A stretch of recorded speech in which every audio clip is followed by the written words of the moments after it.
प्रदीप बाबू सूचना आईन बल अनेक गुप्त तथ्य को परिप्रकाश करती क्या मध्यम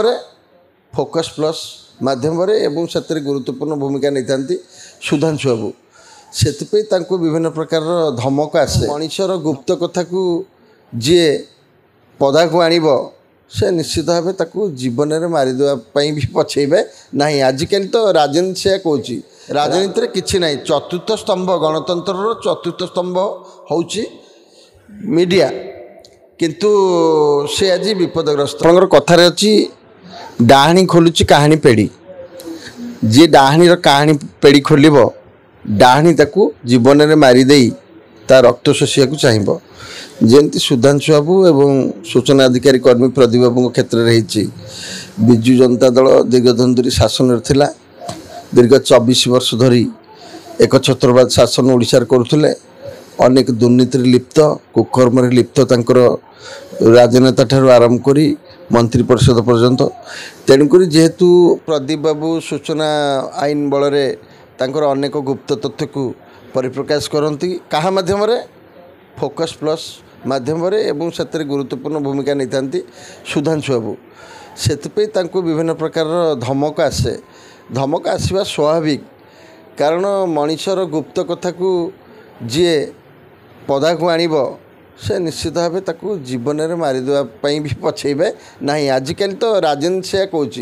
राजनीतिर सार कथा तो हूँ झूठ लुट बेईमानी शैतानी चारिटा कथा हूँ राजनीति सार मिछ कहवा लुट करिया बेईमान करिया शैतानी करिया तेणु धमक दबा तो साधारण कथा तांकर जेतले गुप्त कथा गुड़ रहस्य कोटी दुर्नीति करछंती कोटी रंगशाला करथले एबे सब देखुछंती विभिन्न प्रकार कथा जेतले खोलुछंती कोटी केते टंका खर्च करछंती केते टंका हिसाब देछंती केते टंका बिल कर नेछंती विभिन्न प्रकार प्रसंग रे जेतेबेले ये सूचना अधिकार माध्यम रे तथ्य आणुछंती एवं से तथ्य को विभिन्न प्रकार प्रोग्राम रे सुधांशु बाबू ताकू जनसाधारण रे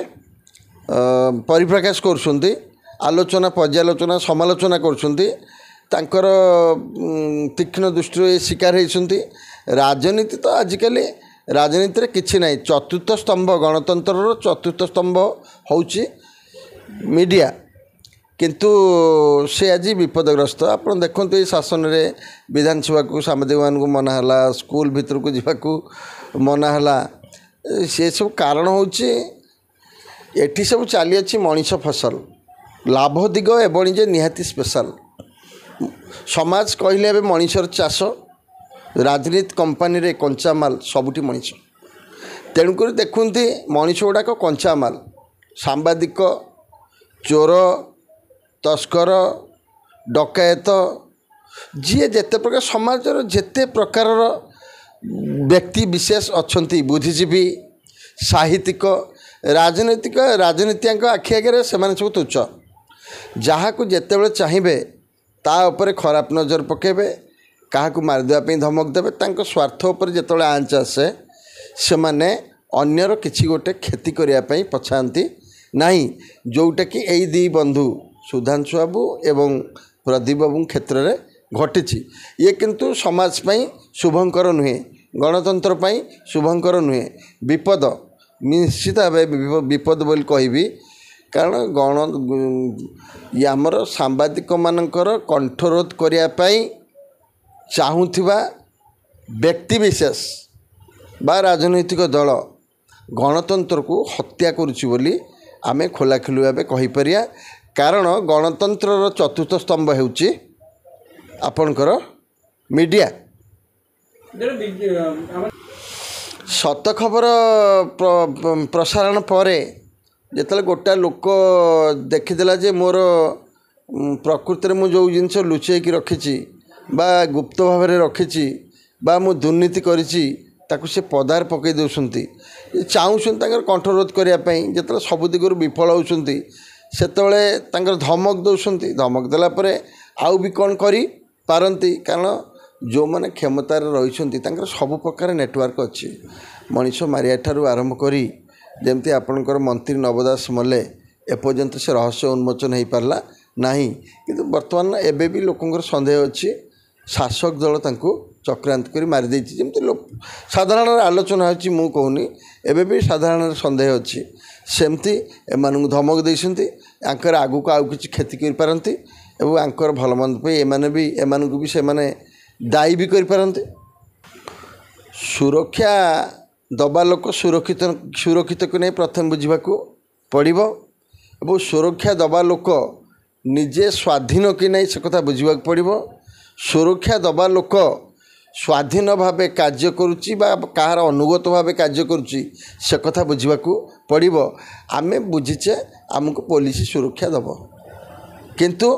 ଆମେ ସାଧାରଣରେ ଦେଖୁଛେ ପୋଲିସ ନିଜେ ଅସୁରକ୍ଷିତ। ଏକ ଦୁଇରେ ପୋଲିସ ସୁରକ୍ଷା ଦେବା ପାଇଁ ଚାହୁଁନାହିଁ, ଅସମର୍ଥ ହେଉଛି। ତାର କାରଣ ସେ ନିଜ ସ୍ୱାର୍ଥରେ ଅନ୍ଧ ହୋଇକରି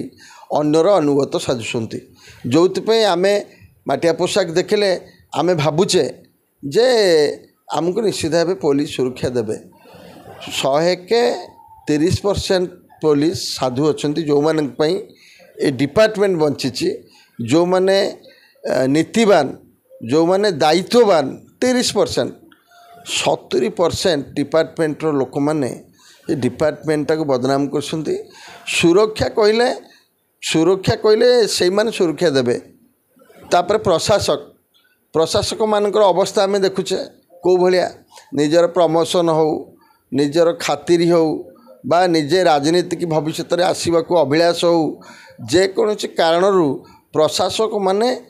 ଏବଂ ପୋଲିସର ବରିଷ୍ଠ ଅଧିକାରୀମାନେ ନେତାମାନଙ୍କର ଗୁହାଳରେ ବନ୍ଧା ହେଇଛନ୍ତି। ତେଣୁକରି ବନ୍ଧା ଗୋରୁ ଏମାନେ। ୟାଙ୍କୁ ବେକରେ ପଘା ଲଗେଇକରି ଜଣେ ଅଦୃଶ୍ୟ ଲୋକ ଚଲାଉଛି। ସେ ଲୋକଟିকে ଆମେ କେହି ଦେଖିପାରୁନେ ଏବଂ ସିଏ ଯୁଆଡ଼େ ଚାଲୁଛି ସିଆଡ଼େ ଚାଲୁଛନ୍ତି। ସ୍ୱାଧୀନ ଭାବେ କାର୍ଯ୍ୟ କରିବା, ଲୋକମାନଙ୍କୁ ନ୍ୟାୟ ପ୍ରଦାନ କରିବା, ଲୋକମାନଙ୍କୁ ସୁରକ୍ଷା ପ୍ରଦାନ କରିପାରୁଥିଲେ ଏମାନଙ୍କ ବିରୁଦ୍ଧରେ ମିଡ଼ିଆ ବନ୍ଧୁମାନେ ପ୍ରତ୍ୟେକ ଦିନ ଏମିତି ଗର୍ଜୁ ନଥାନ୍ତେ ବା ସାଧାରଣ ଲୋକମାନେ ସେମାନଙ୍କର ଦୁଃଖ ବଖାଣିକି ରାଜରାସ୍ତାରେ ଚିତ୍କାର କରି କାନ୍ଦୁ ନଥାନ୍ତେ।